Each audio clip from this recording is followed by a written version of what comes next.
जोरदार तालियों के लिए आमंत्रित करूंगा। Welcome sir.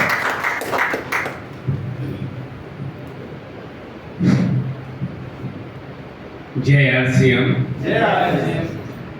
अभी आप लोगों ने सुना, ये वास्तव में जो अंगद मौर्य जी इस अवस्था में मेरे गुरु मिले, शायद हमारे सेवा काल के दौरान अगर मिले होते तो मेरा रंग ही कुछ और होता, लेकिन वो समय नहीं रहा।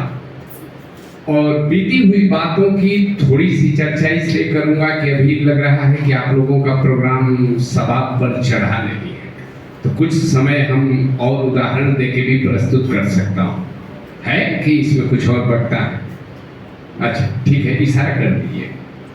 देखिए, अभी एक नौजवान लड़का कितना बेहतरीन ढंग से हम सभी का क्लास दिया, और वास्तव में अगर हम लोग ध्यानाकर्षित रहे हो उस दौरान, तो अतिरिक्त बताने की कोई आवश्यकता नहीं है।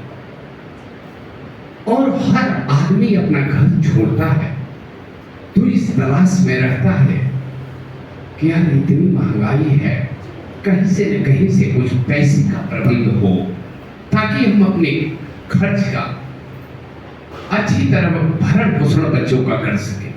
और वो सारे प्लान में उन्होंने बताया।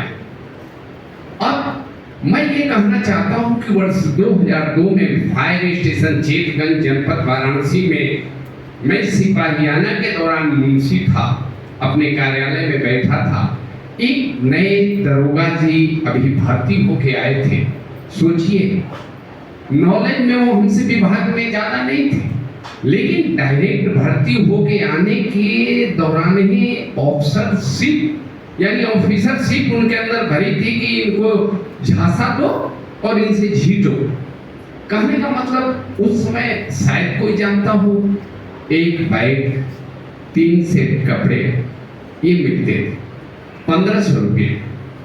और उन्होंने कहा कि अरे यार एक बड़ी अच्छी स्कीम आई है, क्या लोहे की मशीन पीट रहे हो यार, फटाफट निकालो 1500 रुपया, ये बैग अभी दिलवाते हैं, उसमें 3 सेट कपड़ा है और तुरंत किसी से 2 को बजा दो, फंसा दो, 2 को ये कर दो, 1500 रुपया तुम्हारा मिल जाएगा।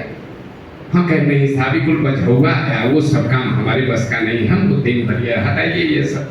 अरे भाई तुम बात को नहीं जानते हो, आगे बढ़ना है तो कुछ करना चाहिए कि नहीं? हम कहा हाँ करना चाहिए। फिर मैं बताऊं कि मेरी एक लड़की और 2 बेटे रहते थे, घर से अच्छे ताल्लुकात जरूर रखते थे, लेकिन मेरी आर्थिक तंगी रहती थी। और उस दौरान मैं भाग के अपने आवास पर गया और अपनी औरत से कहा, आहो साहब मंगले बना 1500 रुपया दे दे तो आरसीएम वाला आई रहे, वो छोरा में 3 सेट कपड़ा मिली, पैंटों मिली, शर्टों मिली, और उसके बाद 2 आदमी के बजा दे, फिर 1500 रुपए वो हमारे वापस हो गए। हम दौड़ के गए और कहे ऐसा ही दरोगा एक बेर लोहो बात कहत रही मोबाइल 4000 रुपया वो जमाना में कहस कि हमार लड़की के तबीयत खराब बा, आर्मी वाला रहे, कहस कि गैस सिलेंडरवा के कनेक्शन लिखे मिला ताकि हम लोग के अपन वाला दिवा दे और दे दी, आपका गांव का कुल पता होता बता के ले गई, आज लेना आई तो इलाहाबाद में भी गवा देली, फिर ऐसा नहीं कौन हुई। हम अरे हमारे साहब हम नया दरोगा जी आई ना, अभी नया लड़का बड़ा ही ईमानदार दिखाता ना, तो आज हमारा क्या 1000 रुपया बाबा की नहीं थी, तो हम कहते अरे बगलवा में रूमवा से मांग ना लगे उसे हम दे न दे, फट से बजाओ तनी 2 दिन में जना के भैया हो। एकदम सही बात बा, अंतरात्मा से आवाज बा कि 1500 रुपया कौना हालत में हम जुटा के वो दरोगा जी के देहली, वो आरसीएम वाला से भेंट ना है, लेके दरोगा जी रख लिया और उस सेठ का कपड़ा लइकवन नियर दौड़ के ऑफिसवा में ले आके अपन काम छोड़ के औरत के यहाँ बैठ के नहीं आता। वो कहनी हमरा बुझाता हमारे घर में पलंगो ना रहे, चौकी सटा के फैमिली क्वार्टर में सरकारी में रह गया, ठीक है। अब हमारे जाए के मने ना करे, मेहरारू से बैठ के 3 सेट कपड़ा उठा के घूम, हो बड़ा महंगा ये कौन से कौन तू बढ़े जाके हुई ना तो हाँ जी बाहर, लेकिन देखिए ओकर के बधाई जरूर, ये हमारा क्या पैसा वैसा नहीं खेल लड़का की बढ़े जाता है उससे जरूरत पड़ी।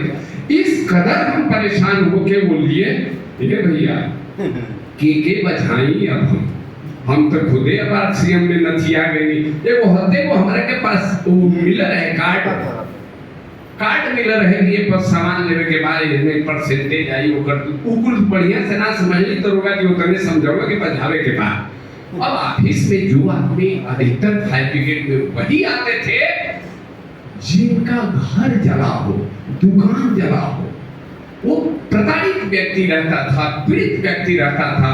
हम अधिकारी के मुंशी जरूर थे, लेकिन अग्निकांडों पर भी जाते थे तो हमें इस बात का ध्यान रहता था कि जिसका घर जला हो, जो परेशान हो, अगर ऑफिस में उसकी नकल लेके कहीं बैंक से वो अपना लोन पास करा रहा है, ये कर रहा है, तो इससे क्या अपेक्षा रखना है?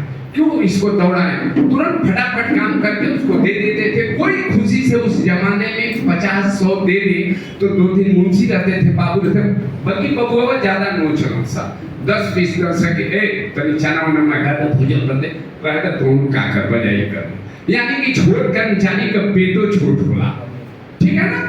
तो इस तरह से किए भैया, मैं ईमानदारी से बता रहा हूँ कि ये आरसीएम का जो धक्का मुझे 1500 का लगा, मैं वापस नहीं कर पाया, किसी को बिल नहीं कर पाया, किसी को जोड़ नहीं पाया, और वो मेरा 1500 चला गया।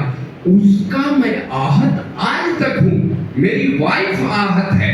और जब मैं आरसीएम का कहीं बोर्ड देखता था, आरसीएम का झोला भी मैं रख दिया, अभी भी हमारा झोला पुराना हो गया होगा, लेकिन बाप रे बाप वो झोला हम ना लेके कहीं जाए, वो के पटनी में थैले हुई, अभी झोला फाटा नहीं किया। ये आरसीएम से मैं कामता था दोस्तों, जो नए वाले हैं वो गौर से सुने, वो मैं आरसीएम से घृणा करता था। लेकिन ये जो गुरुजी हैं, जो यहाँ डुंगरी में इन्होंने अपनी दुकान स्थापित किया है, ये मिले मैं पहले भी, मैं अपनी फोर्स की नौकरी में समझ लीजिए किसी को देखता था आरसीएम वाले को तो यही लगता था कि अरे बाप रे ये ठग वालों की टोली है, ये ठगहार है सब, ये आरसीएम कुछ नहीं, ये ठगहार है, इस पर झूठा करते हैं। आज जब इनसे मुलाकात हमको लग रहा है इसी महीने में, ज्यादा नहीं, ये अगस्त चल रहा है ना, और इसी दौरान